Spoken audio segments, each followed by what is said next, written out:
तमस्तु मा विद्विषावहै। ओम शांति शांति शांति।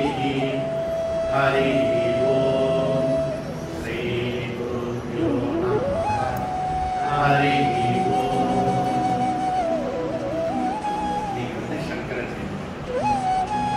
வைகாசி மாசத்தில் சுக்லபட்சத்தில் இந்த அக்ஷய திருதி அடுத்தது பஞ்சமில் வரக்கூடிய புனர்வசு அல்லது புனர்வசம் நட்சத்திரத்தில் கடகலக்கணத்தில் திதி குறித்து வச்சுருக்காங்க. அதனால் இதுலேருந்து என்ன தெரியுதுன்னா நம்முடைய விஷயங்கள்லாம் எழுதி வச்சு வழி வழியாக சொல்லி கொடுத்துருக்கோம். இல்லை ராமனுடைய நட்சத்திரம் என்ன சொல்லி கொடுத்துருக்கோம், கிருஷ்ணனுடைய நட்சத்திரம் என்ன சொல்லி கொடுத்துருக்கோம். அதனால் என்ன சொல்ல வரேன்னா நமக்கு வந்து ரெக்கார்ட் பண்ணுற சிஸ்டம் இல்லை அப்படின்னு ஒரு தப்பான அபிப்பிராயத்தை ஏற்படுத்திருக்கு. அப்படி கிடையாது. ஸோ நம்மளுடைய எல்லாமே ரெக்கார்ட் பண்ணி எல்லாத்தையுமே பக்காவாக வச்சிருக்கோம். இந்த விஷயத்தை வந்து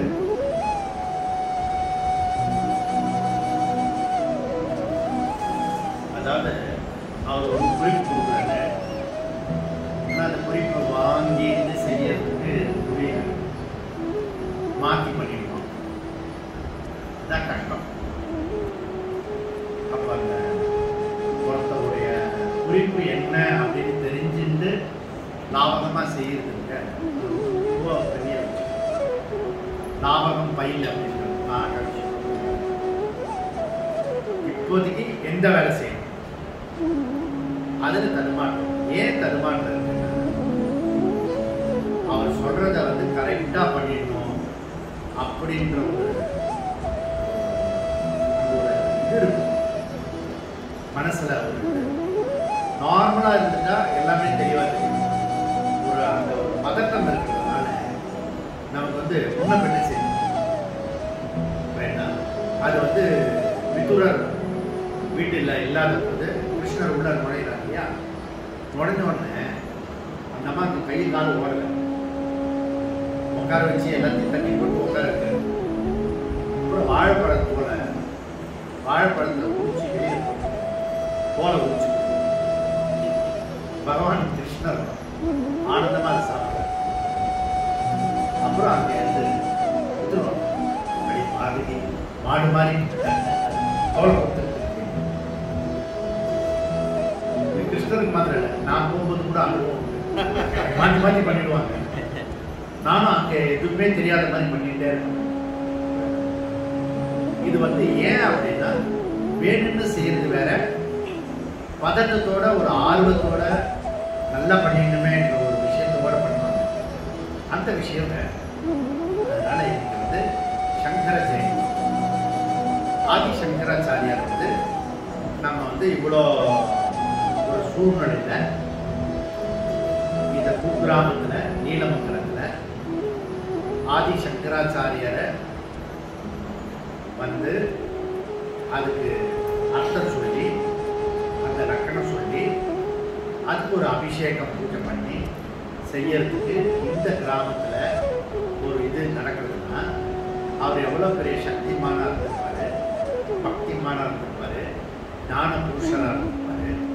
அது ஒரு இந்த குக்கிராமத்தில் சாஸ்திராலயம் அப்படின்னு பேர் வச்சு அந்த சாஸ்திராலயத்துக்கு உள்ள எல்லா விதமான ஒரு விஷயமும் நடக்கும். ஏன் அப்படி நடக்கிறது, இந்த பகுதியிலே ஏன் அதுக்கு எல்லா காரண காரியங்கள்லாம் நம்ம இந்த சங்கருடைய சரித்திரத்தில் பார்க்கணும். ஏன் அப்படி இதில் மாத்திரம் ஏன் இவ்வளோ விசேஷம் இருக்கு? இன்னைக்கு நிறைய பேருக்கு ஃபோன் பண்ணிங்க காலையிலேருந்து. சில பேருக்கு ஃபோன் பண்ணும்போது சங்கர ஜெயந்தி ஆசீர்வாதங்கள் வாழ்த்துக்கள் அப்படி சொல்றது. ஓ இன்னைக்கு சங்கர ஜெயந்தியா? நான் சொல்றது சாதாரண ஆட்கள் இல்லை, சங்கருடைய டெக்ஸ்ட் எடுக்கிறவர்கள். ஏன் அப்படின்னா இன்னைக்கு காலகட்டம் வந்து சூழ்நிலையானது விபரீதமா இருக்கு. உலக சூழ்நிலை வந்து இன்னைக்கு விபரீதமான இருக்கு. எல்லாரும் வந்து உடம்பு வலிக்கிறது, ஜுரம், கேரா இருக்கிறது, சுத்துறது, ஊசி போட்டுட்டியா, வேக்சின் போட்டுட்டியா, அப்புறம் அந்த பக்கத்தில் 3வது வீட்டுக்காரர் செத்து போயிட்டான், 7வது வீட்டுக்காரர் செத்து போயிட்டான், பணமாக போய் இப்போ பணமாக விடாது. இப்போ இதனுடைய பாதிப்பு இருக்கு இல்லையா, எல்லாத்துக்கும் சுற்றி அடிக்கிறதுனால சங்கர ஜெயந்தி கொண்டாடுறது கூட மறந்து போயிருக்கு. ஆனாலும் கூட நம்ம வந்து சாஸ்திராலயம் வச்சு அதை வந்து கொண்டாடுறோம். இன்னைக்கு என்ன டாபிக் அப்படின்னா, சங்கரர் வந்து முழுக்க வந்து திக்விஜயம் பண்ணினார். அவருக்கு முன்னோடியா திக்விஜயம் பாரதத்தில் பண்ணினது ஸ்ரீராமச்சந்திரன், அன்னை சீதா லக்ஷ்மணன். இவங்க 3 பேரும் பாரதத்தை வந்து வளம் வந்திருக்காங்க. இவங்க எல்லாருமே பாரதத்தில் நடந்து வந்திருக்காங்க. இப்ப நீங்க குன்னத்தூர்ல இருந்து எங்க வந்தீங்க? நடந்தே வந்தீங்களா? குன்னத்தூர்ல இருந்து நடந்தே வந்து நீங்க கொஞ்சம் பேக்கரணில இருந்து வண்டியில வந்து, அவர் பேக்கரணில இருந்து வண்டியில வந்து,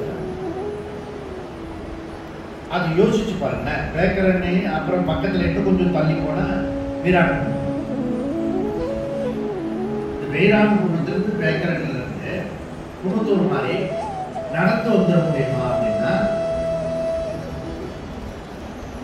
மனசுக்குள்ளே முடியாது. அப்புறம் நடக்கிறது வேற. அப்புறம் தச்சூர் வழியா நடந்து வர. இன்னைக்கு சிவியர் லாக்டவுன். இன்னைக்கு செய்யூர்ல இருந்து வந்தாங்கன்னு என்னுடைய சங்கல்பம். எப்படி வராதுன்னு பார்ப்போம். வரணும்னு முடிவு பண்ணா வந்துடும். அப்புறம் நடக்கிறதுன்றது ரொம்ப கடினமான விஷயமா ஆயிடுச்சு. இப்பெல்லாம் நடக்கிறதுக்கு வந்து டாக்டர் வந்து அட்வைஸ் பண்ண வேண்டும். நீங்க ஒரு 1/2 மணி நேரம் நடங்க. சென்னையில் வந்து மாமா மாமியெல்லாம் வந்து ஷூ போட்டுட்டு வெடுக்கு நடக்கும். ஏன் அந்த கோயில தான் நடக்கிறது. கோயில் பெரிய பெரிய கோயில் கட்டி கொடுத்துருக்காங்க. அதை சுற்றி வந்தாலே போடணும், எல்லா வியாதி வருது.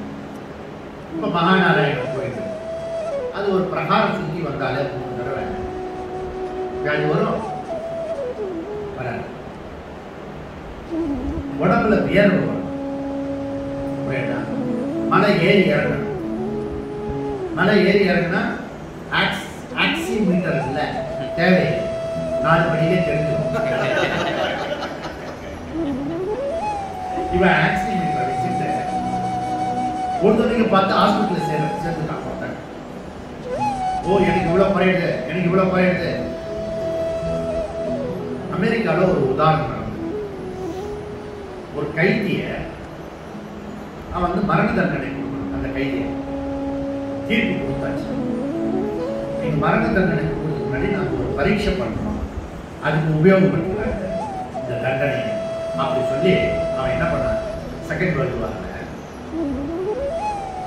அவனுக்கு வந்து பெட்டில் படுக்க வச்சு உடம்புல இருந்து 1 லிட்டர் ரத்தத்தை எடுத்துட்டோம், 2 லிட்டர் ரத்தத்தை எடுத்துட்டோம் அப்படின்னு சொல்லிட்டு ரத்தத்தெல்லாம் உறிஞ்சி அதை எடுத்த உடனே அவன் வந்து கொஞ்சம் கொஞ்சமாக ரத்தம் வெளியில போக போக போக போக ஒரு டைம் வந்து செத்தே போயிட்டான்.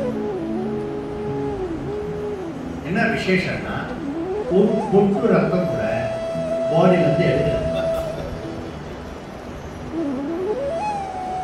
பயபிராந்திய ரத்தம் எடுத்தது நினைச்சா செத்து போயிட்டான். நடந்த உதாரணம்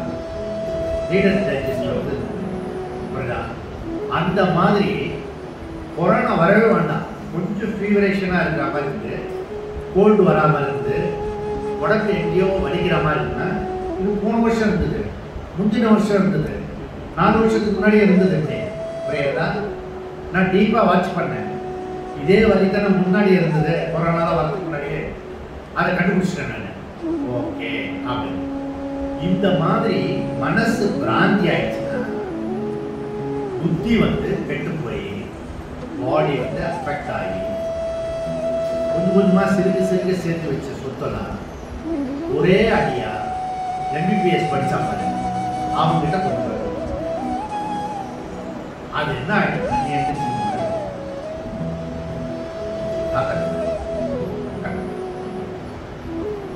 அப்போ நீங்க பாத்தீங்கன்னா எடுத்த உடனே பெட் இல்லைன்னு சொல்லுவாங்க. அப்படியே 2 ஹாஸ்பிட்டல் இந்த பக்கம் அந்த பக்கம் அலைவோம். நமக்கு எப்படியாவது உயிர் குறைக்கணும்ன்றதுக்காக அந்த பில் போடுவாங்க. என்ட்ரன்ஸ் ரிசப்ஷன் 1 லட்சம் கட்டுங்க, அப்பதான் உள்ள அட்மிட். கொஞ்சம் பார்த்துங்க, ஏழைங்க நீங்க வேற ஹாஸ்பிட்டல். நிஜமாக சொல்றேன், 1 லட்சம் சென்னையில் இருக்கிற ஹாஸ்பிட்டல்ல புரியுது. இது வந்து என்ட்ரன்ஸ் ஃபீஸ். அதுக்கப்புறம் பெட்டில் ஒரு நாளுக்கும் பல 1000 ரூபாய். அப்புறம் உடம்பு நல்லா இல்லாம செஞ்சியோட சித்தப்பா இருக்க கருணா தானே, அவர் ஒரு டைம் வந்து மீறி என்ன உடறையா நான் ஓடி போயிட்டேன். அவன் சொன்னா, டாக்டர் நீ ஏன் போற, நீயா பணம் கட்ட போற, இன்சூரன்ஸ் வந்து கட்டுறது, இன்னும் 2 நாள் படியா எங்களுக்கு காசு வரும். அவருக்கு அந்த சூழ்நிலையே பிடிக்கவே இல்லை. எல்லாத்தையும் பிச்சு கடாசிட்டாரு, வந்துட்டாரு, நல்லதான் இருந்தாரு. புரியுதா? அலைகிறாரு. இதெல்லாம் என்னன்னா நம்மளுடைய சம்பிரதாயங்களை நம்பாத வந்த விலை. இப்ப நம்ம கண்ணு முன்னாடி பார்க்கிறோம். இந்த கொரோனா கோவிட் விஷயத்த கண்ணு முன்னாடி பார்க்கணும். என்ன பார்க்கிறோம் அப்படின்னா, கோவிலுக்கு போகாம கோவிட்டை பத்தியே நினைச்சு பணத்தை தனியா செலவழிக்கணும். கோயிலுக்கு போக முடியாது. அதுக்கப்புறம் வந்து நம்முடைய வேத சாஸ்திரம் சொல்றது, கர்மத்துல தான் உன்னுடைய உயிர் போகும், உனக்கு மறுஜென்மம் உண்டு, இதெல்லாம் சொல்லப்பட்டிருக்கு.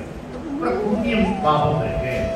இந்த புண்ணியம் பாபத்தை பத்தி செவிடன் காதல ஒரு சங்கு மாதிரி இருக்கு. எவனுக்குமே தெரியல. அது வந்து அந்த இடத்துல வந்து இப்படி பைசா வாங்கினா தப்பு. அதனால 3வது அலை வந்து யாருக்கு வரப்போகுதுன்னா, ஏமாத்தி குழைக்கிறான் பாருங்க. 1 லட்சம் 5 லட்சம் வாங்கின மேனேஜ்மெண்ட் அவனுக்கெல்லாம் ஸ்பெஷலா கொரோனா வரும். சாபம் பண்ணுது. புரியுது? அப்போ நம்மளுடைய சாஸ்திரத்தை வந்து இப்ப யாருமே மதிக்கிறதே இல்லை, தெரியறதே இல்லை. இதுல மெதுவா வந்து ஆயுர்வேத சாஸ்திரம் வந்து கொஞ்சம் கொஞ்சமா வந்து மஞ்சள் எடுத்துக்கோ, வேப்பலை எடுத்துக்கோ, சுக்கு எடுத்துக்கோ, அப்படியே புது புது வைத்தியமா, புது வைத்தியம் இல்லை, ஒரு 5 தலைமுறையா விட்ட வைத்தியத்தை மெதுவா சொல்ல ஆரம்பிச்சிருக்காங்க. மஞ்சள் தண்ணியை தெளி. இப்ப வந்திருக்கிறது நம்மளை பொறுத்த வரைக்கும் இது வரைக்கும் வந்த நோயெல்லாம் நம்ம வந்து மாரியாத்தா தான் சொல்லியிருக்கோம். இந்த கொரோனாவும் நமக்கு மாரியாத்தா தான். வேப்பலை இருக்கு. இப்போ யாருக்கு வீட்டில் வந்து கோவிட் வந்துருப்பா போஸ்டர் அடிச்சு ஒட்டுறது இல்லை. வேப்பலை வச்சோம்னா அந்த வீட்டில் வந்து அம்மா போட்டிருக்கு, குட்டாளம்மன் வந்திருக்கு, பெரிய அம்மா வந்திருக்குது, அப்படியே அவங்க பவித்திரமா வருவாங்க. ஒரு பவித்திரமான ஒரு விஷயத்த செக்குலரா பண்ணி அந்த போர்டு வச்சு போஸ்டர் அடிச்சு பிளாஸ்டிக் பேக் தனியா கொடுத்து அவனை வந்து தீண்டாம பண்ணினோம்ல ஒரு ஜாதிய, அந்த மாதிரி இப்ப வந்து சமஷ்டி தீண்டாம பண்ணிட்டான். அவன் எந்த ஜாதியில இருந்தாலும் அவன் தீண்டத்தகாதவன், அவன் பார்க்கத்தகாதவன், அவனை தொடத்தகாதவன். புரியுதா? இப்படிதான் பண்ணினான். பல வருஷமா, பல 100 வருஷமா ஒரு குறிப்பிட்ட ஜாதிய தொடக்கூடாது, பார்த்தாலே தீட்டு, தொட்டாலே தீட்டு, அப்படிலாம் வந்து துன்பப்படுத்தினிய அந்த கர்மா விடுமா? இது சமஷ்டி கர்மாவாகி காமிச்சு நாங்க ஒன்றுமே பண்ணலையா, எங்களுக்கு என்ன பிரச்சனை வந்தது? வருண்டா, நீ போன ஜென்மத்துல என்ன பண்ணியோ புரியுதா? அதனால இது ஜென்மாந்திர விஷயம், புரியுதா? அதனால இப்போ நான் போய் இந்த மாதிரி ஒரு விஷயத்தை இப்போ வெளியில கூட சொல்ல முடியாது. காரணம் வந்து அந்த அளவுக்கு வந்து பேப்பர், மீடியா, அரசியல், அரசாங்கம் எல்லாருமே வந்து செக்குலர் அப்ரோச் தான் இருக்கக்கூடிய நம்முடைய சீக்ரெட் அப்ரோச் இருக்க. அந்த வெறும் அம்மா வந்ததுன்னா அதுவும் ஒரு வைரஸ் மாதிரி தான். அந்த வேப்பிலையை வச்சுட்டோம்னா, மஞ்சள் தண்ணியை தெளிச்சிட்டோம்னா எல்லாருமே பவித்திரமாகும். அப்புறம் நமக்கு டெட் பாடி வந்ததுன்னா தீட்டு சொல்லுவாங்க. தீட்டும் பவித்திரமா இருக்கும். அதாவது அந்த இடத்துல சுத்தமா இருக்கும். வந்த பிறகு துணியெல்லாம் துவைச்சு வச்சுப்போம், குளிச்சுட்டு தான் வரணும், இதெல்லாம் சொல்லுவோம். இதெல்லாம் சீக்ரெட்டா இருந்தது. நமக்கு இதெல்லாம் செக்குலரா ஆக்கிட்டா வேண்டாம். அப்போ இந்த காலகட்டத்தில் நம்முடைய வைதிக மதம் வந்து வளைக்கணும். அதனால சங்கராச்சாரியார் ஜெயந்திலிருந்து இன்னிலிருந்து நம்ம வந்து திருப்பி அக்ஷய திருதி மாதிரி திரும்பவும் வேத நிலை வாழ்க்கைக்கு உலகம் முழுக்க திரும்ப போறதுக்கான ஒரு பெரிய ஏற்பாடு தான் இந்த கோவிட் விஷயம். ஏன்னா சுனாமி கொடுத்து பார்த்தது, பூகம்பம் பண்ணி கொடுத்து பார்த்தது, இந்த அக்கிரமம் நடக்கிறத நிறுத்தத்துக்கு. ஆனா ஜனங்கள் வந்து 2004 சுனாமி வந்தது, அதுக்கப்புறம் 2000 Y2K ப்ராப்ளம் வந்தது. உலகமே ஸ்தம்பிச்சு போயிடுச்சு. இனிமே கம்ப்யூட்டர்லாம் பண்ண முடியாது. ஒரு டயத்துல ஒரு பிரச்சனை வந்தது. அந்த பிரச்சனை வரும்போது அதை பத்தி பெருசா வந்து எல்லாரும் பேசிட்டே இருப்பாங்க. அப்புறம் கொஞ்சம் வைராக்கியம் வரும். வாழ்க்கை எதுக்காக வாழணும், ஏன் வாழணும், என்னத்துக்காக வாழணும் அப்படின்ற கேள்வி சில பேருக்கு வரும். அதுல ஒரு சில பேருக்கு வைராக்கியம் வந்து உண்மையை தேடி கலந்து. இதே மாதிரி பிளேக்கு நோய் வந்தது. அப்படியே பணம் விழுந்து கிடக்கு. மகாராஷ்டிரால வந்து இதெல்லாம் பயன்படுத்தி இங்கிலீஷ்காரன் ரூஸ்காரன் உள்ள வந்து அழிச்சாட்டி பண்றாங்க. இப்ப அந்த அளவுக்கு இல்லை, இங்கிலீஷ்காரன் பண்ணின அளவுக்கு இல்லை. ஆனா ஒருத்தர் நம்ம கோவிட் வந்து அம்மா சொன்னாங்க, சரி கோவிட்ல செத்து போயிடக்கூடாது, அனாத பணமா போகும், சொந்தக்காரன் கூட போட மாட்டாங்க அப்படின்னு. கோவிட் போனோட எப்ப வேணா போயிடலாங்க, இப்ப போகக்கூடாது. அவ்வளோ தூரத்துக்கு வந்து ஒரு மனுஷனை கேவலப்படுத்தி, இதுக்காக திருநெல்வேலியில் ஒருத்தர் பிரபலமான ஒருத்தர் அவரே தற்கொலை பண்ணி சென்று போயிட்டார். இந்த அவமானம் தாங்க முடியாது. அப்போ எவ்வளவு தூரத்துக்கு இந்த அன்டச்சபிலிட்டி, தீண்டாமை எத்தனை கொடுமை அப்படின்றத இப்ப அனுபவபூர்வமா உலகம் முழுக்க வந்து தெரிய ஆரம்பிச்சு. அதனால இதை வந்து தீண்டாமை தீக்கிறதுக்காக ஆச்சாரியர் வந்து நிறைய விஷயம் சொல்லிட்டாரு.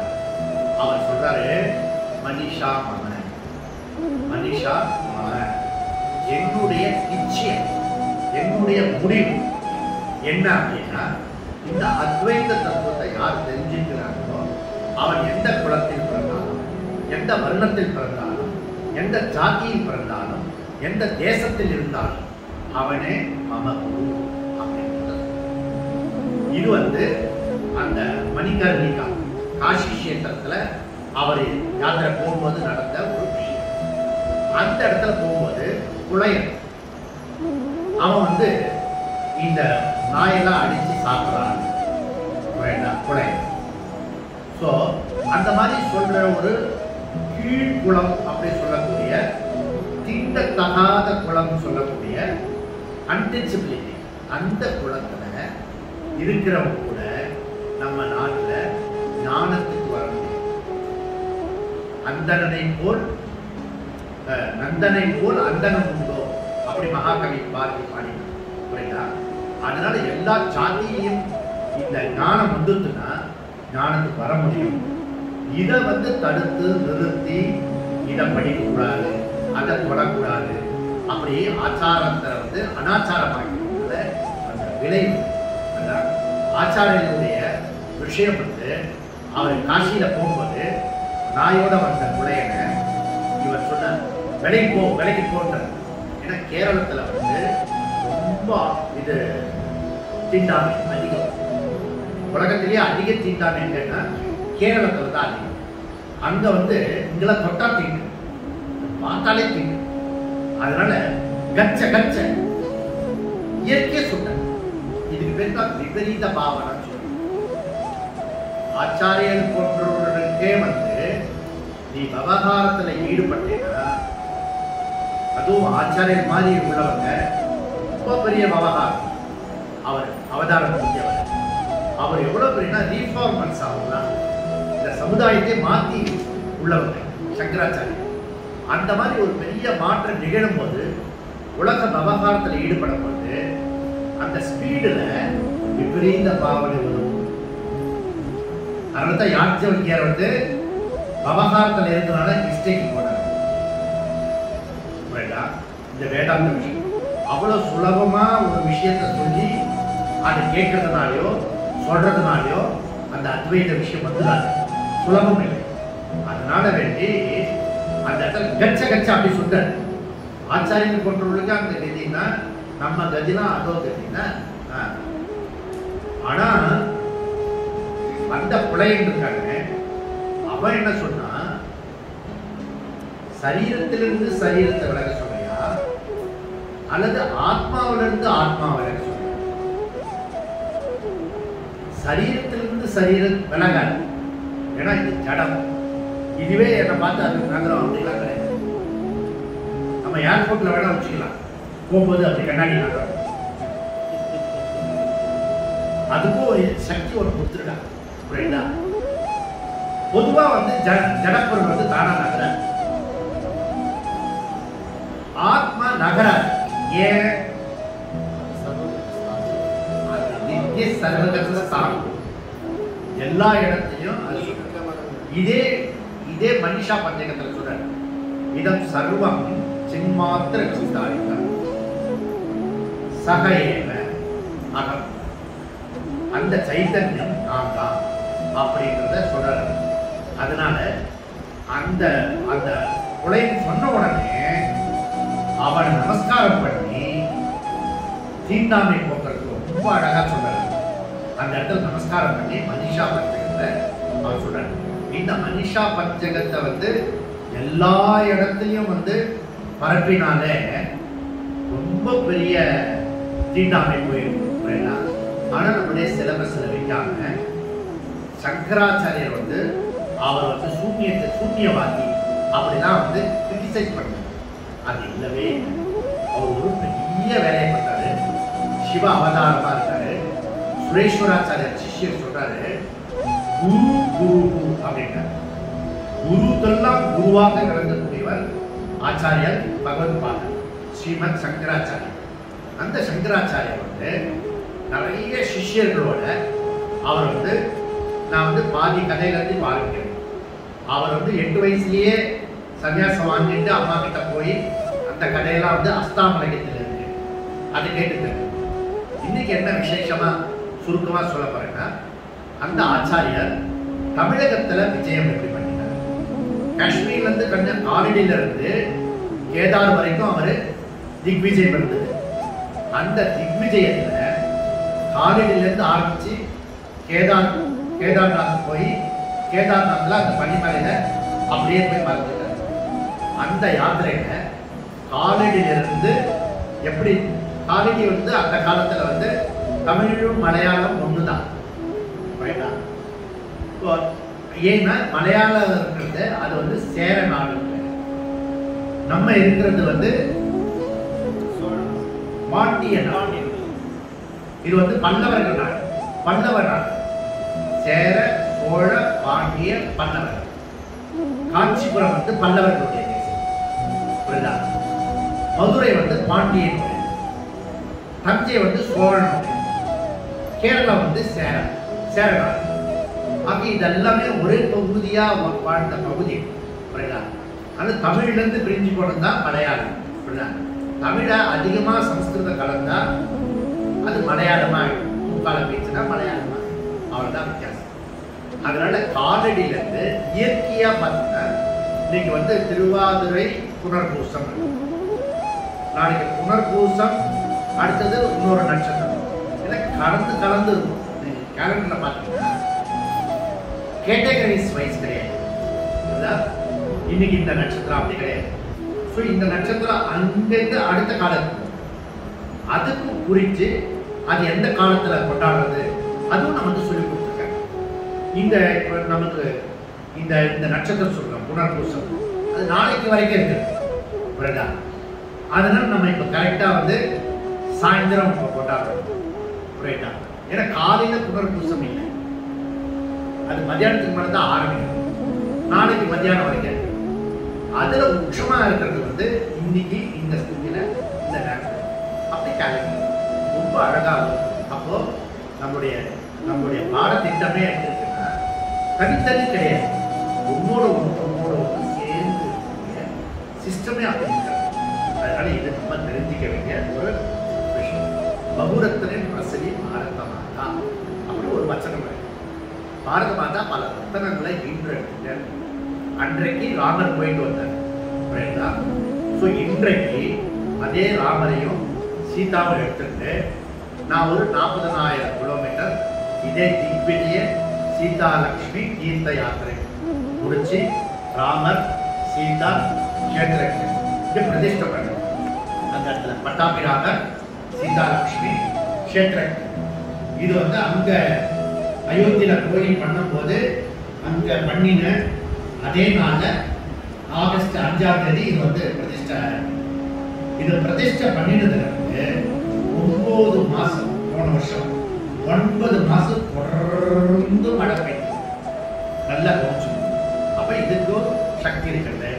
இந்த கதையில வர பல விதமான ஆச்சரியங்கள் விஷயம்னா இப்பவே இந்த பிரதிஷ்டை பண்ணதுக்கு 9 மாசம் மழை பெய்யுது. அதுக்கு ராமர் பட்டாபிஷேகம் 9 நாள் பண்ணாங்க. சகசர புருஷா சகசர கலச சகசர காயத்ரி பண்ணி 9 நாள் திருவிழா கொண்டாடினோம். திரேதாயுகத்தில் எப்படி கொண்டாடினாங்களோ அதை விட வெகு சிறப்பா இங்க கொண்டாடினோம். அப்போ இதெல்லாம் பண்ணினா முடியும். சிவியர் லாக்டவுன்ல 1 லட்சம் தீபம் ஏற்றின உடனே அது முடிச்ச பிறகு மழை பெய்யுது. அந்த மழையில சத்சங்கம் இதெல்லாம் வந்து இன்னைக்கும் கண்கூடா கலியுகத்துல இவ்வளவு மோசமான நிலையில கூட நம்மளால முடியும். அப்படின்னா அந்த இடத்துல திரேதாயுகத்தில் நடந்தது, துவாபர யுகத்தில் நடந்தது. இந்த வெள்ளக்காரலாம் வரதுக்கு முன்னாடி ஆயிரக்கணக்கான வருஷத்துக்கு முன்னாடி 1500-2000 வருஷத்துக்கு முன்னாடி நடந்த ஒரு பாத யாத்திரை. இந்த வந்து பாத யாத்திரையை துவக்கி வச்சவர் ராமர். அதிலேருந்து கண்டினியூ பண்ணினவர் நம்மளுடைய ஆதி சங்கராச்சாரியர். அதிலேருந்து ரொம்ப வருஷத்துக்கு பிறகு பல 100 வருஷத்துக்கு பிறகு விவேகானந்தர் தொடக்கி வச்சார்.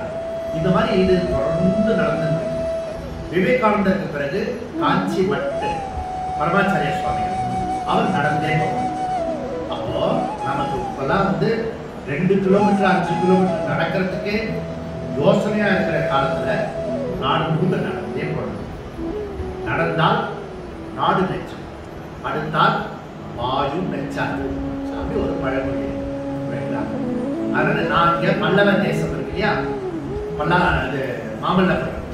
நான் சென்னையிலேருந்து மாமல்லபுரத்துக்கு ரன்னிங்ல வந்துட்டு போயிருக்கேன் 40-50 கிலோமீட்டர். இப்போ வந்து அது ஒரு பெரிய கர்ண பரம்பரை கதையா போயிடுச்சு. அப்படின்னா முழுமா நீ யோசிச்சு பாரு. இப்ப இந்த 2 குழந்தைங்க இருக்காங்க நவகுச்சா மாதிரி, அவங்க வந்து இங்கேருந்து சென்னைக்கு ஓடிட்டு வர முடியுமா? அவங்க தான் யோசிச்சா தாத்தா விடுவாரா?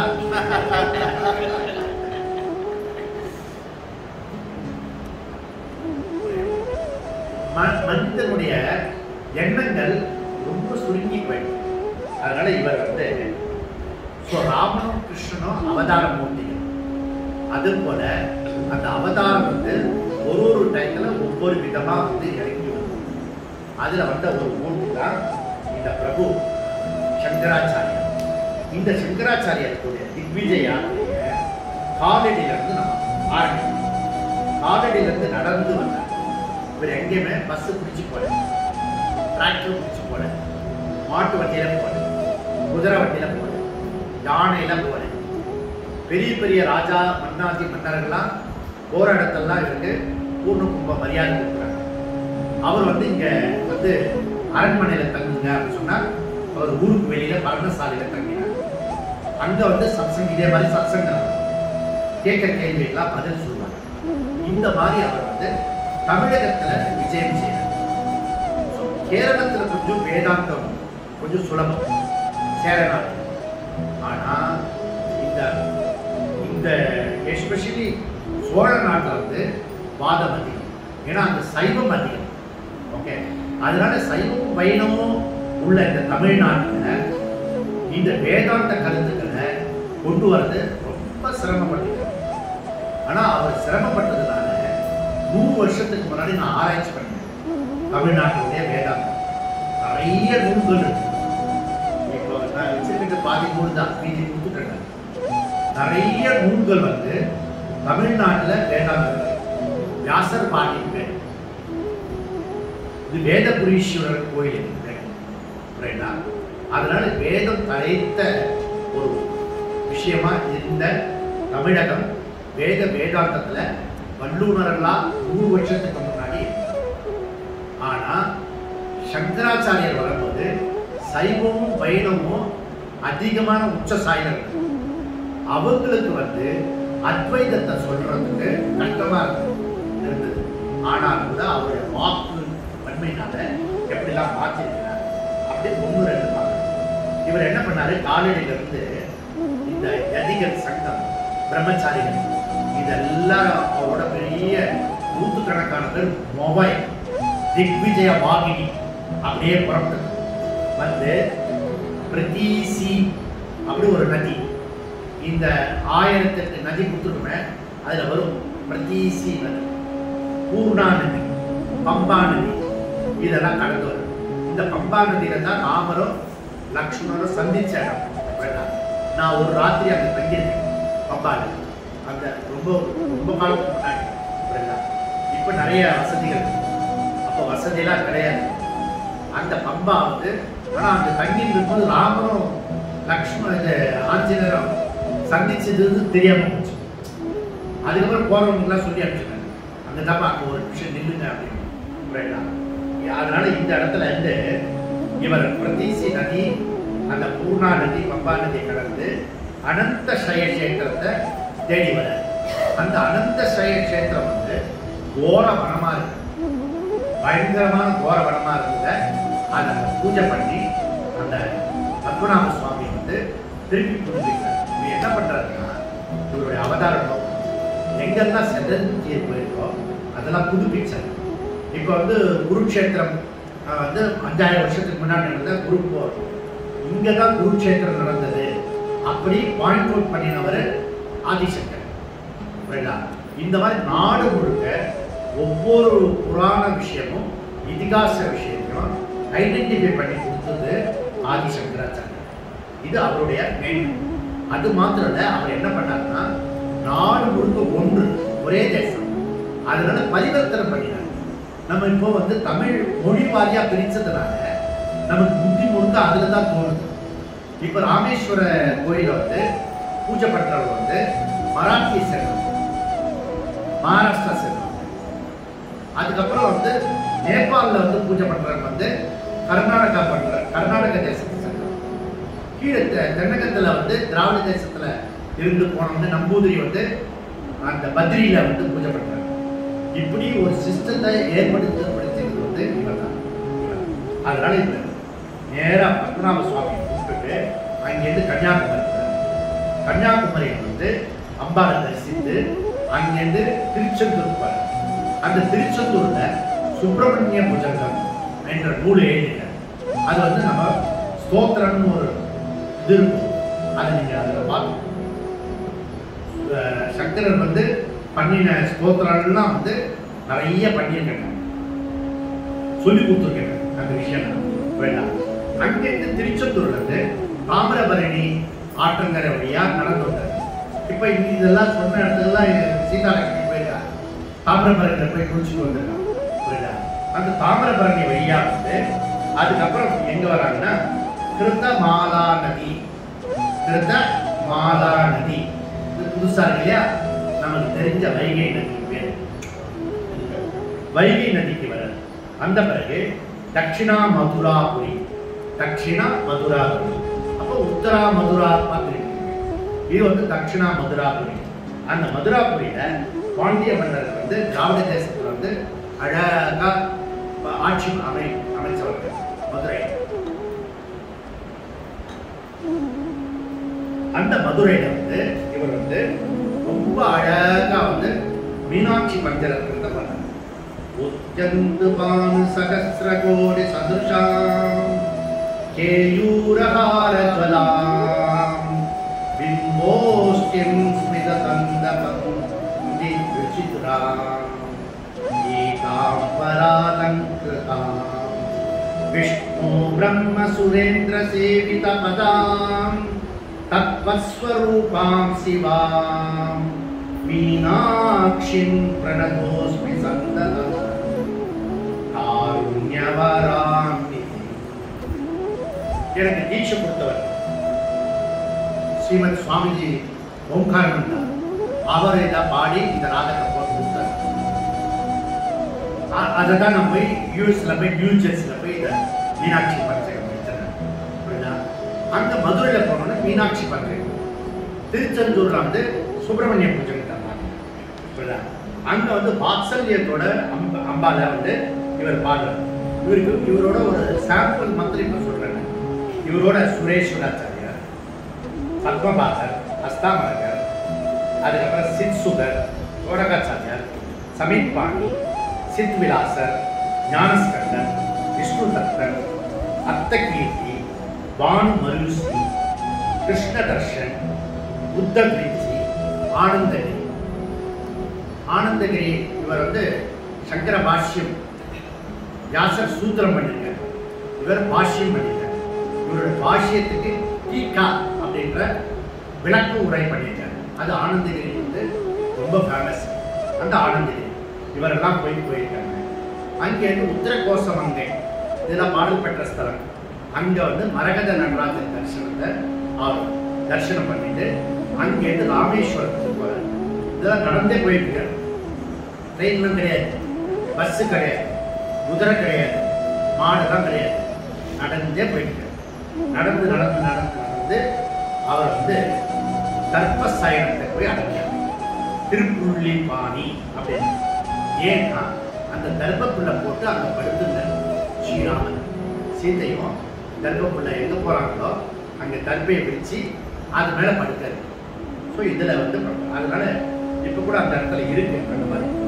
அந்த இடத்துல வந்து இவர் சங்கராச்சாரியர் ஸ்ரீராம புஜங்க பிரயாத ஸ்தோத்திரம் அப்படி ஒரு ஸ்தோத்திரத்தை பார்த்தார். அங்கே வந்து சேது தர்ஷன், எப்படி சேது பந்தனம் ராமர் பண்ணிட்டு போனார், அதுக்கு போய் ராமர் பாதம் பண்ணுங்க அப்படி சொல்லிட்டு சாஸ்தாங்கமா நமஸ்காரம். நான் இந்த பூமி வாங்கும்போது உள்ள நுழையும் போது சாஸ்தாங்கமா நமஸ்காரம் பண்ணிக்கிறேன். இது நம்மளுடைய பரம்பரையில் இருக்குது. இதுதான் விவேகானந்தர் வெளிநாட்டுக்கு போயிட்டு வந்த பிறகு சாஸ்தாங்க நமஸ்காரம் பண்ணி மண்ணை தலையில போட்டிருக்காங்க. அந்த மாதிரி சங்கரரும் பண்றாங்க. சேதவே ராமச்சந்திரஸ்ய மோட்ச மார்க்கைக்க சேதவே சீதாயா மானசாம் போஜ மாணவே கேத்தவே நமகா அப்படி சொல்லி ஒரு ஸ்லோகத்தை பண்றாரு. பெரிய ஸ்லோகம். நான் ஒரு சும்மா ஹிண்ட் மாதிரி. அப்புறம் தனுஷ்கோடி கடற்கரையில தரிசனம் பண்ணுறது ஜோதிர்லிங்கத்துல சிறந்த ஜோதிர்லிங்கமா இருக்கிற ராமேஸ்வர ஜோதிர்லிங்கம் இருக்கிற அது அன்னை சீதையே பண்ணினது. ஸோ அந்த குடிச்சு வச்ச லிங்கம் அந்த ஜோதிர்லிங்கம் வந்து தரிசனம் பண்ணாரு. அப்போ அவர் தனுஷ்கோடியிலேருந்து இப்போ தனுஷ்கோடி வந்து ரொம்ப நான் பார்த்த தனுஷ்கோடியே இப்போ இல்லை. இப்போ சீதா மாதா கொண்டு போகும்போது அந்த ரவுண்டு பண்ணி வச்சுருந்தாங்க மத்திய கவர்மெண்ட். அது வரைக்கும் கடல் வந்து நான் 20 வருஷத்துக்கு முன்னாடி பார்த்த தனுஷ்கோடி அது வேன் பிடிச்சி உள்ளே இருக்கும். அதுக்கப்புறம் கொஞ்சம் தூரம் நடக்கணும், 2 கிலோமீட்டர். அதுக்கப்புறம் அந்த கடல் இருக்கும், அதில் போய் குளிக்கணும். அந்த பார்த்து அவர் குறைஞ்சி போயிட்டு தனுஷ்கோடி மணல் அதான் அந்த மணலை இப்போ பார்க்க முடியாது. அந்த இடத்துலலாம் ஃபுல்லாக தண்ணி வந்து அதனால தான் அந்த அனுப்புறதுக்கே பயந்தான். ஆக்சுவலி ரொம்ப ரிஸ்க் அது. ஏன்னா 2 பக்கமும் கடல் வந்து ரொம்ப க்ளோஸாக வந்துருக்கு. இந்த பக்கம் காற்றடிக்குது, இந்த பக்கம் காற்று சுழல் காற்றடிக்குது. நாங்கள் பைக்கில் போனோம். நாங்கள் வந்து இப்போ நம்ம ஜெகன் மித்திரனும் அதில் வந்து ஒரு பைக்கு, நான் ஒரு பைக்கு புரியுதா. ஜெகன் மித்திரன் வந்து ஃபோட்டோ வீடியோ எடுத்து சொன்னேன், அப்படியே எடுத்துட்டு வந்தேன். அது ரிஸ்க்கு, உட்காந்து இருக்கிறதே ரிஸ்க்கு, அடிச்சுட்டு போயிடுவாங்க.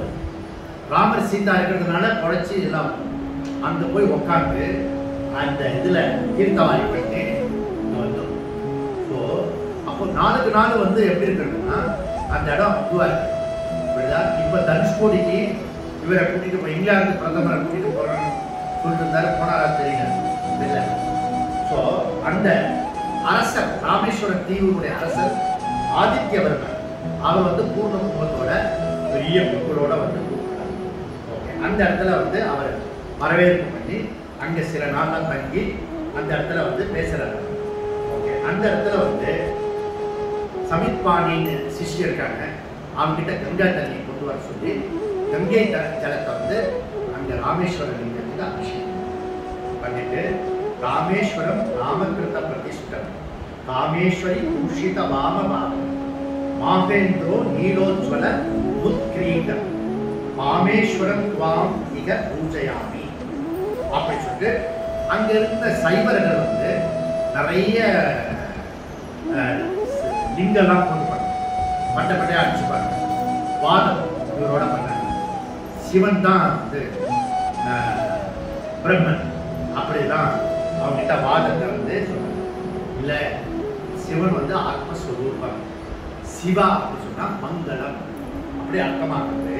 அதனால அகம் பதார்த்தாய லோகானாம் சித்தி கேதவே சச்சிதானந்த ஸ்வரூபாய சிவாய பரமாத்மனே அப்படின்னு சொல்லி அவங்களோட வாதிட்டு, நீ வந்து வெறுமனை பார்க்கிற சிவனை பார்க்கிற வஸ்து ஆகிட்டீங்கன்னா அவர் அனாத்மா ஆகிட்டார், அவர் வந்து ஆத்மஸ்வரூபம் அப்படின்னு சொல்லி வாதம் பண்ணி வெறும் சிம்பல் மாத்திரம் பண்ணி கொடுக்குறாரு. அதுலேருந்து உள்ள அர்த்தத்தை வாட்சியார்த்தத்தை வந்து லட்சியார்த்தத்தை சொல்லி 3 மாதம் அங்கே தங்கிட்டு ராமேஸ்வரம். ஏன்னா அந்த அந்த இடம் வந்து ரொம்ப ரொம்ப முக்கியமானது. அந்த தட்சிண தேசத்திலேயே இருக்கிற தீர்த்தத்திலேயே வசத்தியான தீர்த்தம் வந்து ராமேஸ்வரம். பக்கத்தில் தட்சிண பாரதத்திலேயே அதுலேயே வசத்தியானது. அதுக்கப்புறம் ஹிருதயஸ்தானங்களுக்கு இவர் டிராவல் பண்ணி யாத்திரை. இந்த ஹிருதயஸ்தானத்தில் வந்து பக்தியோட சிகரம் இருக்கு. புராணம் வந்து வர்ணிக்கிறது தமிழ்நாடு வந்து பக்தியோட சிகரம். இங்க இருந்த மாதிரி பக்தி வேற எதுவுமே அவ்வளோ பக்தியோட ஒரு உச்ச கட்டத்தில் இருக்குதுன்னு புராணங்கள் சொல்றாங்க. உதாரணத்துக்கு வந்து நமக்கு சிவபுராணம் இருக்கு. அந்த சிவபுராணம் இங்க நடந்த லீலைகள் தான் பற்றி சொல்றாங்க. அதை வந்து வடக்கே இருக்கவங்களா படிப்பாங்க. அவ்வளோ பழமையானது இந்த சிவபுராணம். அந்த புராணங்கள் அவர் சொல்ற திராவிட பூமி வந்து பக்திக்கு லட்சணமா இருக்கு. நம்முடைய நூலெல்லாம் எடுத்து பார்த்தீங்கன்னா தமிழ் நூலெல்லாம் எல்லாமே பக்தி நூலாவே நிறைய இருக்கு. இந்த இடத்துல வந்து ஞானப்பால் உண்ட ஞான சம்பந்தர் நேரடியா வந்து அம்பிகையினுடைய பாலை உண்டவர் ஞான சம்பந்தர். Thirunavukkarasar diagonally opposite. ஒரு குழந்தை, அவர் வந்து வயசானவர். இப்போ உங்க குழந்தைக்கு எவ்வளோ வயசாகுது? 4 வயசு. ஸோ அவர் 3 வயசுல ஞானப்பால் விட்டவர் ஞான சம்பந்தர். இப்போ 4 வயசு ஆகுதுல்ல. இப்போ என்ன மாதிரி ஒருத்தர் திருநாவுக்கரசர் நானும் எங்கு தான் திருநாவுக்கரசர் 70-80 வயசு. அந்த தாத்தாவோட 80 வயசு தாத்தாவோட இவங்க அப்பா அம்மா இருக்காங்க. ஞான சம்பந்தரை கூட அனுப்பிச்சுவாங்களா? ஞான சம்பந்தர் நடந்து போறாங்க. புரியுதா? சில இடத்துல வந்து பல்லக்கில் தூக்கிட்டு போவாங்க. பல்லக்கில் தூக்கிட்டு போகும்போது, ஐயா இந்த ஊர்ல உத்தரகோசம் போய் தரிசனம் பண்ணணும். அதுக்கப்புறம் வந்து திருநாவுக்கரசருக்காக நான் அவரை தரிசனம் பண்ணணும், அந்த இடத்துக்கு என்னை கூட்டிட்டு போங்க அப்படி ஞானசம்பந்தர் கேட்கிறார். அப்போ வந்து ஐயா அடியே இங்கதான் அடியில ராமா, நீங்க பெரியவர் தூக்கிட்டு இருக்கும்போது நான் வந்து எவ்வளவு பெரிய அபச்சாரம் பண்ணிட்டேன், தப்பு பண்ணிட்டேன் அப்படின்னு சொல்லிட்டு அவர் காலில் விழுந்து நமஸ்காரம் பண்ணி இனிமேல் நம்ம நடந்தே போவோம் அப்படி சொல்லிட்டு அங்கேயும் நடந்து போறோம். ரெண்டு பேரும் திருநாவுக்கரசர், ஞானசம்பந்தர். நான் ஒரு இடத்துல சங்க வேலை பண்ணேன். அவருக்கு 70 வயசு பெரியவர். ஒரே ஒரு சைக்கிள் தான் இருந்தது. நான் போகும்போது வாகனம் கிடையாது. அவரு எங்க பின்னாடி உட்கார வச்சு சைக்கிள் ஓட்டுவார். போறோம்ல இந்த பையன், ஆனா நான் ஓட்டி அவர் உட்கார்ந்தேன் கேரியர்ல. ஆனா அப்படிதான் நாங்க சொல்லுவோம், அவர் திருநாவுக்கரசர், நான் ஞானசம்பந்தர், அந்த மாதிரி சுற்றுப்பயணம். அந்த மாதிரி இதெல்லாம் கேள்விப்பட்டோடனே இதுக்கு ஒரு பாட்டு பாடினார், ஞானசம்பந்தருக்கு ஒரு பாட்டு. எவ்வளோ அழகான பாட்டு.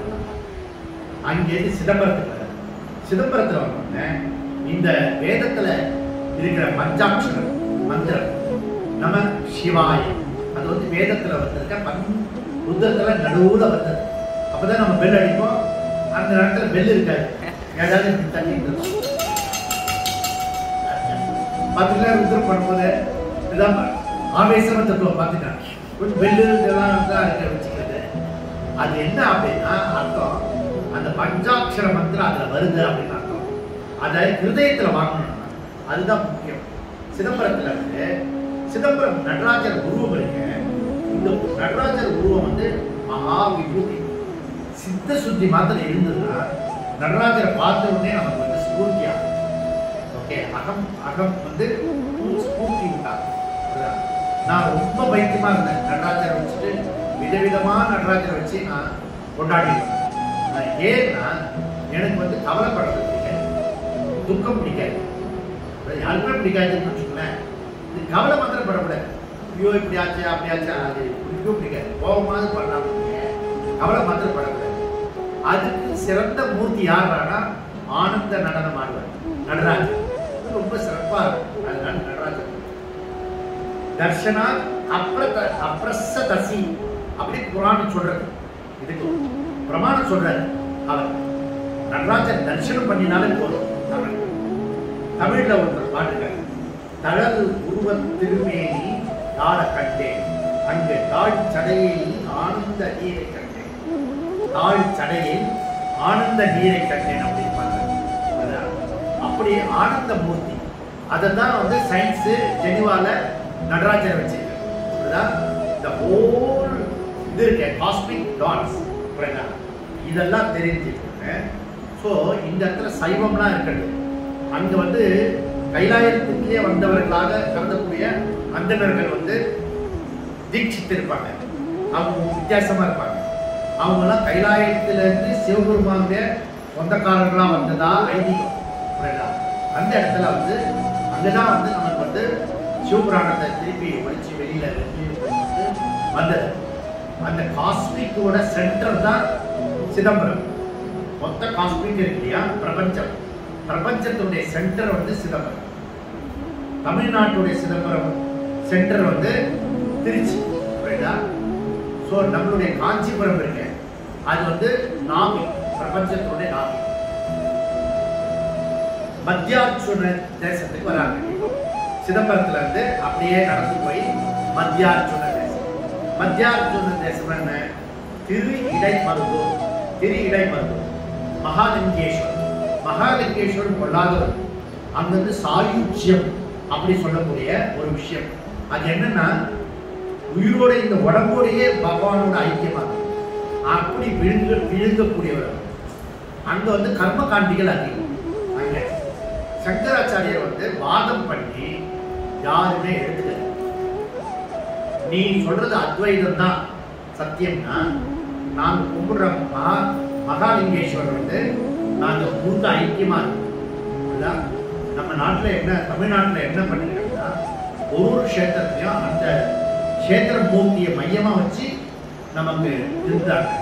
கோயில் சிதம்பரம்னா அந்த சிதம்பரம் நடராஜரை வச்சுதான் மையமா கோயில். மீனாட்சி, பார்த்தசாரதி, இப்படி இதெல்லாம் ரிசர்வ் தொகுதியில் பண்ணிட்டான். எதுல இருந்து எதை பண்றாங்க. அதனால எல்லா கர்மகாண்டி அவங்க என்ன சொல்றாங்கன்னா, இந்த மகாலிங்கேஸ்வர் சொல்றல அவரே எங்களுக்கு வந்து சொல்றாங்க, அப்பதான் ஒத்துக்குவோம். ஆனா கரெக்டா ஆச்சாரத்தெல்லாம் இருப்பாங்க, வேதபூர்வம் எல்லா கர்மகாண்டி. உடனே ஆச்சாரியன் நாளைக்கு வாங்க அப்படின்னு சொல்லி எல்லாரும் கூட்டிட்டு சபைகளை கூட்டி எல்லாரும் உள்ள போய் அந்த சமாதியுடைய ஸ்திதியில பண்ணி அதுக்கப்புறம் அசரீரி கேட்டது. ஏகமேவ அத்விதீயம் ஏக நானாஸ்தி அத்வைதமேவ சத்தியம். அந்த சிவானுபவ விப்ளவமே அப்படிதான் பிரகடனம், புரட்சி. இது ஒரு பெரிய புரட்சி. எல்லார் காதிலும் விட்டுக்கு மண் சோமன் தான். மதுரையில பார்த்தோம் இல்லையா, ஒரு பரம்பரை அடிச்சோன்னா எல்லாருக்கும் பரம்பரை. அது போல அத்வைத சத்தியம், அத்வைத சத்தியம் எல்லார் காதிலையும் வந்து அங்க ஏற்கனவே சீதர ஐயாவால் வந்து கங்கையை கணக்குள்ள கொண்டு வந்துட்டார், திருவிடை கொண்டு வந்தார். அதனால சீதர ஐயாவால் இப்போ சமீபத்துலன்னா ஒரு 300-400 வருஷத்துக்கு முன்னாடி அவர் காலத்திலே பண்ணும்போது இவர் 2000 வருஷத்துக்கு முன்னாடி உள்ளவரை எப்படி பண்ண முடியாதா? நிச்சயமா முடியும். இப்போ கூட நீங்க நினைச்சா முடியும். ஓகே, அந்த மாதிரி எல்லாரும் வந்து அரகர மகாதேவ் அரகர மகாதேவ் இப்போ நமஸ்காரம் பண்ணி அந்த அபிராமி பண்ற மாதிரி இப்போ பண்ணிட்டு வந்தார். சில சமயம் வந்து சில அற்புதங்கள் பண்ண வேண்டியது, அப்படி பண்ணினா தான் ஒத்துக்கலாம். அறிவுரை ஒத்துக்க மாட்டான். ஓகே, ஆனா வாதம் தான் இவரை முக்கியமா இருக்கு. வாதத்துல பண்ணி அதுல வகுப்பு நடத்தி அதுல புரிஞ்சுக்கொண்டு அதுதான் கரெக்டா இருக்கும் சொல்லி அதுக்கப்புறம் காவேரி நதியில ஸ்ரீரங்கத்துல வந்து அங்க எல்லாரும் வைஷ்ணவ சம்பிரதாயம் சொல்லிட்டாங்க. அங்கேயே உட்காந்து நிறைய நாள் தங்கி அங்க பிரச்சாரம் பண்ணி அங்கேருந்து ஜம்புகேஸ்வரம் திருவானைக்காவல் அங்க வந்த பிறகு அங்கதான் பத்மபாதர் சனந்தர் 4 சிஷ்யர் இருக்காங்க இல்லையா, அதுல ஒரு சிஷ்யருடைய தாய்மாமா ஊர் வந்து அங்க திருவானைக்காவல். அவர் வந்து இந்த பையன் வந்து அத்வைதம் சொல்றாங்க, சைவத்தெல்லாம் சொல்றாங்க அப்படி சொல்லி அவர் வந்து இந்த சதுசூத்திரம் இருக்கு இல்லையா, அந்த பாஷ்யத்துக்கு டீக்கா பண்ணினாங்க பத்மபாதர். இவர் இங்க வச்சுட்டு போன உடனே ராமேஸ்வரம் போயிட்டு வரது கூட அவங்க மாமா வந்து எரிச்சுட்டாரு, ருசியை எரிச்சுட்டாரு. அதுல வந்து ரொம்ப இதுவாயிடுச்சு, ரொம்ப கஷ்டமாயிடுச்சு. ஸோ அதுக்கப்புறம் சங்கர சமாதானம் கவலைப்படாங்க. அதுக்கப்புறம் அவர் என்ன பண்ணாருன்னா ஞாபகப்படுத்தி அதெல்லாம் திருப்பி எரிச்சுட்ட எனக்கு ஞாபகப்படுத்தி சொல்லி திருப்பி கொண்டு வந்து ஏற்றினார். அந்த விஷயத்த அவர் அங்கீகாரம் பண்ணார் சங்கராச்சாரியர். ஆனா இவரை புத்தி சுவாதீனம் இல்லாத மாதிரி அந்த ஊர்காரங்க சூதெல்லாம் வச்சு பண்ணினாங்க. ஆனாலும் கூட அவருக்கு மீதெல்லாம் மறந்து போயிட்டா கூட பிரம்மம் அகம் பிரம்மா சொல்லியிருக்கேன், அது மாத்திரம் மறக்க. ஏ பத்மநாபா சனந்தா நீ இது மாத்திரம் இருந்தா போதும், நிறைய பேர் கஷ்டப்படுறாங்க, நீ வந்து உனக்கு ஈஸியா வந்து அது கவலைப்படாத. கிரந்தங்கள்லாம் வந்து கிரந்தி தான், அதனால நீ கவலைப்படாத அப்படின்னு சொல்லி அங்கேருந்து அருணாச்சலத்துக்கு போற திருவண்ணாமலையிலிருந்து காளகஸ்தி, சேஷகிரி, திருப்பதி இதெல்லாம் நம்ம போயிட்டு வந்தது. அதுதான் சொன்னேன், சங்கராச்சாரியர் எப்படி ரூட் போனாரோ அதே ரூட்ல ராமன் பட்டாபிஷேகர் திக்விஜய சீதாலட்சுமி வந்து அந்த இடத்துல வந்து கடைசியா வந்து இந்த இடத்துல தமிழ்நாடோட எண்டு வந்து ஆட்சி சப்ஜெக்ட் பண்ணி இது வந்து நாபி கேஸ். இந்த காஞ்சி 7 முக்கியமான மோட்சபுரியில வந்து காஞ்சி, அயோத்தியா, மதுரா, காசி, காஞ்சி, அவந்திகா, ஆயா, புரி. புரின்றது கிழக்க இருக்க பெரிய ரதம் போகுமே, பெரிய ரதம் திருவாரூர் ரதத்தை விட பூரி சக்கரம். புரி 7 ஊர், அயோத்தியா, மதுரா, காசி, காஞ்சி, அவந்திகா, மாயா புரி. மாயானது ஹரித்துவம், அவந்திகனது உஜ்ஜயினி. 7 தேசத்துக்கும் உங்களை கூட்டிட்டு போயிருக்கேன். நம்முடைய குருகுலத்துல இந்த சப்தபுரிகள், அந்த சப்தபுரியில ஒரு புரியில காட்சியில நம்ம இப்போ உட்கார்ந்து சங்கருடைய சரித்திரத்தை பேசுவோம். இந்த இடத்துல இருந்து திருப்பி வடக்கு நோக்கி அவர் கிளம்பி ஆந்திர பிரதேசம் போறாரு. அப்படியே வந்து கேதார்நாத், பத்ரிநாத் போய் கேதார்நாத் போய் கேதார்நாத்ல கடைசியில எல்லா சிஷ்யர்களும் கேட்டாங்க, எங்களுக்கு போகிறதுக்கு முன்னாடி நீங்க நிறைய பாஷ்யம் பண்ணிருக்கீங்க, சுருக்கமா கடைசியா கேட்டுட்டே இருப்பாங்க. இப்ப நான் வரதுக்கு முன்னாடி ஒரு கிளாஸ் நடத்தி கொடுத்தேன், ஒரு 20 நிமிஷத்துக்கு. எவ்வளோ கிளாஸ் எடுத்துருக்கிறது, ஆனாலும் கூட ஒரு கிளாஸ் சிஷியர்கள் கேட்பாங்க, சுருக்கமாக நீங்கள் சொன்னதே சுருக்கமாக சொல்லுங்க. அவர் கடைசியாக பண்ணினது போகிறதுக்கு முன்னாடி, மறைஞ்சி போகிறதுக்கு முன்னாடி சோபனா பஞ்சகம். சோபனான்றது பணி, சோபனம்ன்றது பணி. ஓகே, சாதன பஞ்சகம். அந்த சாதன பஞ்சகத்தை தான் நம்முடைய யோக சாந்தி குருகுலத்தில் முதல்ல எடுத்து கடைசியில் சென்னையில் வந்து கடைசியாக திருப்பி ஒரு தடவை சாதன பஞ்சகம் எடுத்து இந்த காஞ்சிபுரத்தில் சாஸ்திராலயத்தில் நீலமங்கலம், இந்த நீலமங்கலத்தில் இப்போ சங்கராச்சாரியனுடைய ஒரு பெரிய விஷயத்தை இங்கே வந்து கொண்டாடிருக்கோம். ரொம்ப சிறப்பாக கொண்டாடுறோம். இங்கே அபிஷேகம் நடந்தது, இதை பூஜையெல்லாம் பார்த்தோம். இப்போ அர்ச்சனை பண்ணுறோம்.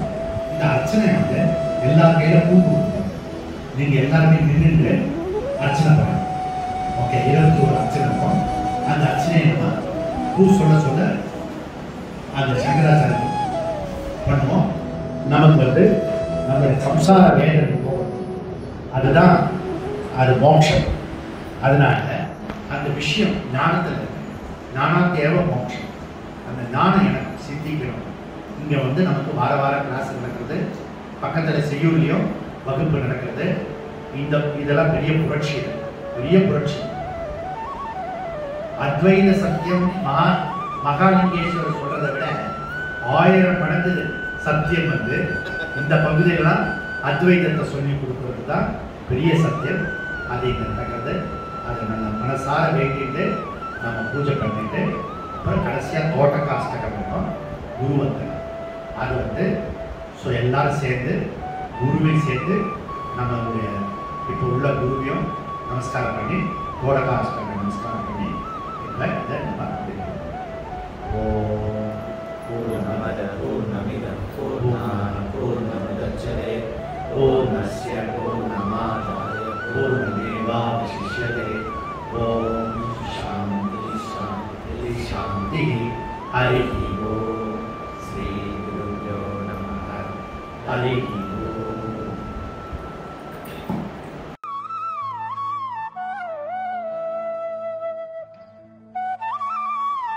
श्रेयाय नमः। ओम वेदांतसार। ओम पितृभक्ताय नमः। ओम देन्द्रियसुतये नमः। ओम परमपुरुषाय नमः। ओम राघवाय नमः। ओम चेत ओम परमात्मने नमः। ओम परात्परं जगदाय विद्महे रामप्रियाय धीमहि। ओम जानकी नमः। ओम प्रियाय नमः। ओम रमायै नमः। ओम तितिक्षाय नमः। ओम नमः। ओम विष्णुपत्नी नमः। मूलभद्रं देवकी परमाय नमः। ओम मनसाय नमः। ओम नमः। ओम இப்பொழுது ராமாலயம் கருணாலயம் நமாமி பகவத்பாத சங்கரம் லோகசங்கரம். श्री शंकराचार्यवर्याय नमः। ओम श्री शंकराचार्यवर्याय नमः। ब्रह्मानंदप्रदायकाय नमः। ओम ब्रह्मानंदप्रदायकाय नमः। अज्ञानतिमिरादित्याय नमः। ओम अज्ञानतिमिरादित्याय नमः। ओम अज्ञानप्रतिष्ठात्रे नमः। ओम अज्ञानप्रतिष्ठाय नमः। ओम अद्वैतस्थापनाचार्याय नमः। ओम अद्वैतस्थापनाचार्याय नमः।